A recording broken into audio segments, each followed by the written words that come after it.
Hello students and guys, मैं जय sir दोबारा आप लोगों के सामने एक नए टॉपिक, एक नए वीडियो के साथ में प्रस्तुत हुआ हूँ। उसके पहले मैं एक छोटी सी बात और कहना चाहता हूँ। छोटी सी बात ये है कि एक लाइन मैंने पढ़ी है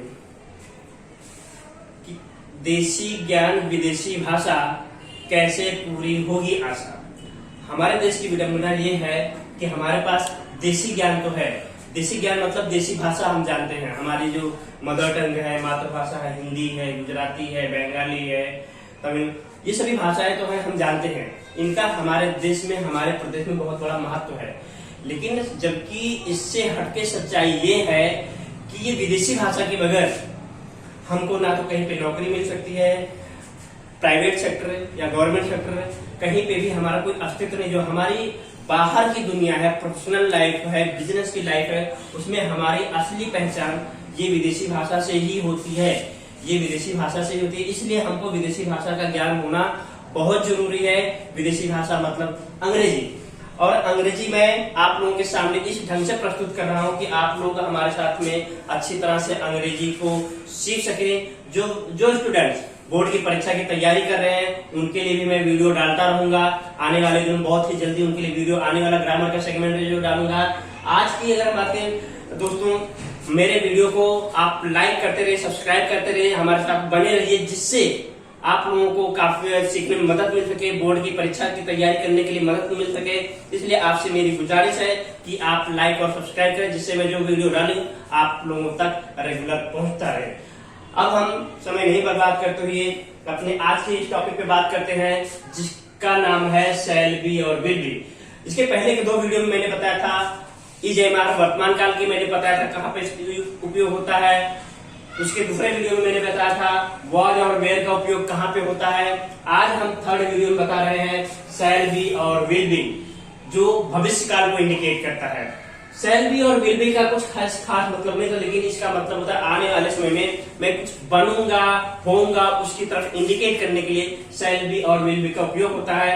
तो हम सबसे पहले ये देख लेते हैं कि जो मैं डेली बताता हूँ, आप लोगों के रिवीजन के लिए बताता हूँ कि अगर आप सबके ध्यान से उतर गया हो तो ये मतलब, ये मीनिंग होना हमको जरूरी है। अगर इसका मीनिंग हमको याद रहता है तो ये टेबल हमको बहुत आसानी से समझ में आएगा। तो हम आते हैं, पहले देखते हैं शैल बी और विल बी लिखा है, मतलब मैंने लिखा भविष्य काल में। भविष्य काल में मतलब शैल बी और विल बी, बनूंगा या होऊंगा। उसके बाद आई, मैं, वी, हम सभी, यू, तुम, ही, वह, एम मतलब मेल पर्सन के लिए, सी, वह, एफ मतलब फीमेल पर्सन के लिए, इट, यह, एनएम नॉन लिविंग निर्जीव वस्तु के लिए, दिस, यह, दैट, वह, दे, वह। ये सभी चीजें बेसिक वर्ड्स हैं जिसको हमको याद रखना जरूरी है, और इसलिए मैं बार बार इस शब्दों को रिवीजन करवा देता हूँ, जिससे अगर आप भूल गए हो तो आपको फिर से ध्यान में आ जाए और ये शब्द याद रहेंगे तो ये टेबल बहुत आसानी से आपको तैयार होने में, समझने में मदद मिलेगी। अब हम बात करते हैं टेबल की। इससे शैल बी और विल बी की मदद से कोई वाक्य कैसे कंपोज किया जा सकता है। तो हमेशा की तरह मैंने 3 टेबल बनाए हैं, जिसमें पहला first person, second person and third person. दूसरा टेबल है सिंगुलर नंबर, एक वचन। तीसरा टेबल है प्लूरल नंबर, बहुवचन को इंडिकेट करता है। अब अगर हम देखेंगे, आई के साथ में शैल बी आता है, आई के साथ में शैल बी आता है और वी के साथ में शैल बी आता है। हम ये देखेंगे पूरे टेबल में कि आई और वी के साथ में ही शैल बी आता है और बाकी किसी के साथ में शैल बी नहीं आता, बाकी सभी के साथ में विल बी आता है। तो हम सेकेंड पर्सन में देखेंगे you will be, third person में देखेंगे he will be, she will be, it will be और this will be, that will be. कोई एक व्यक्ति का नाम होगा, राम विल बी। अगर हम बहुवचन में आते हैं तो वी शैल बी, फिर you all will be, they will be, those will be, these will be, Ram and Shyam will be. इस तरह से ये पूरा टेबल हमको समझ में आता है। एक ही बात हमको ध्यान में रखने की, आई और वी के साथ में शैल आता है, शैल भी आता है, बाकी सभी के साथ में विल भी आता है। अब हमको एक चीज क्लियर हो गई, ये आगे के मटेरियल मैंने लिख दिए हैं और ये हमने शैल बी विल बी लिख दिया। इसकी मदद से अब वाक्य कैसे बनता है भविष्य काल में, इस पे हम देखते हैं।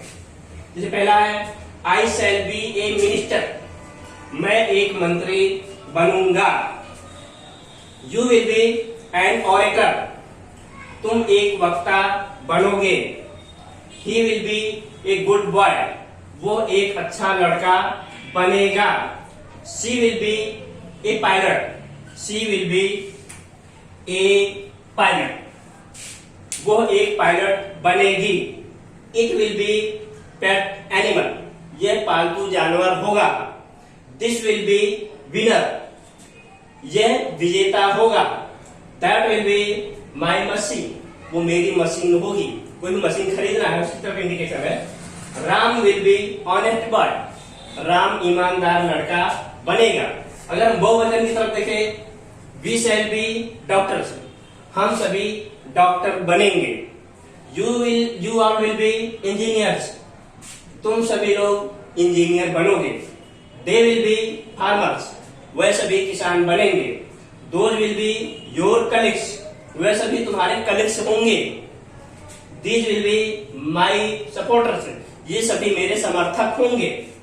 Ram and Shyam will be in the field, Ram और श्याम मैदान में होंगे, फील्ड में होंगे।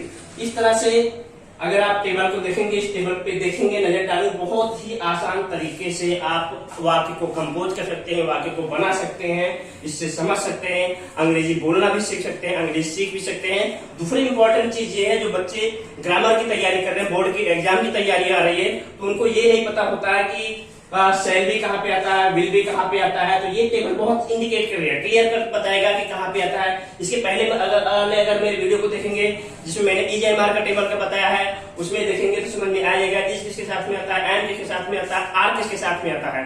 इसके साथ मैंने जो कल का वीडियो डाला था उसमें वाज और वेयर का इस्तेमाल करके बताया था, उसमें बताता है वाज कहाँ पे आता है और वेयर कहाँ से आता है। इस तरह से जो बच्चे परीक्षा की तैयारी कर रहे हैं, स्टूडेंट्स तैयारी कर रहे हैं, उनको ये सब चीजें basic material EJMR, was, were, shall be, will be कहाँ पे आता है, ये टेबल देखने से बहुत अच्छी तरह से उनको कंफर्म हो जाएगा। और जो लोग मेरे साथ अंग्रेजी सीखना चाहते हैं, अंग्रेजी बोलने के लिए सीखना चाहते हैं, उनके लिए बहुत काफी हेल्पफुल होगा। ये सभी शब्दों का इस्तेमाल करके हम किस तरह से नए वाक्य को कंपोज कर सकते हैं, ये टेबल हमको बताता है। और कल हम एक नए टॉपिक पे बात करेंगे। कल का टॉपिक होगा लगभग आर्टिकल, जो बोर्ड की परीक्षा में आने वाला है, ए एंड द। ये लगभग 3-4 मार्क्स के क्वेश्चन आते हैं, तो हम बोर्ड की परीक्षा के लिए स्टूडेंट के लिए तैयारी कर बताएंगे। ए एंड द बहुत ही आसान तरीके से बताएंगे। इसके साथ ही साथ में एक चीज और कहना चाहूंगा, जो विद्यार्थी या जो भी लोग कुछ नया मुझसे चाहते हैं, वो मेरे कमेंट बॉक्स में या मेरा नंबर लिस्ट पे मुझे बता सकते हैं। उनके लिए वो उस हिसाब से वीडियो अपलोड भी कर दी जाएगी। आप लोगों की सेवा करना ही मेरा धर्म है। और एक चीज लास्ट में यही कहूंगा कि लाइक और सब्सक्राइब करिए, मेरे साथ जुड़े रहिए और 100% आप लोग आगे बढ़ेंगे। मेरी शुभकामनाएं हैं। कल के एक नए टॉपिक के साथ मिलेंगे। बस।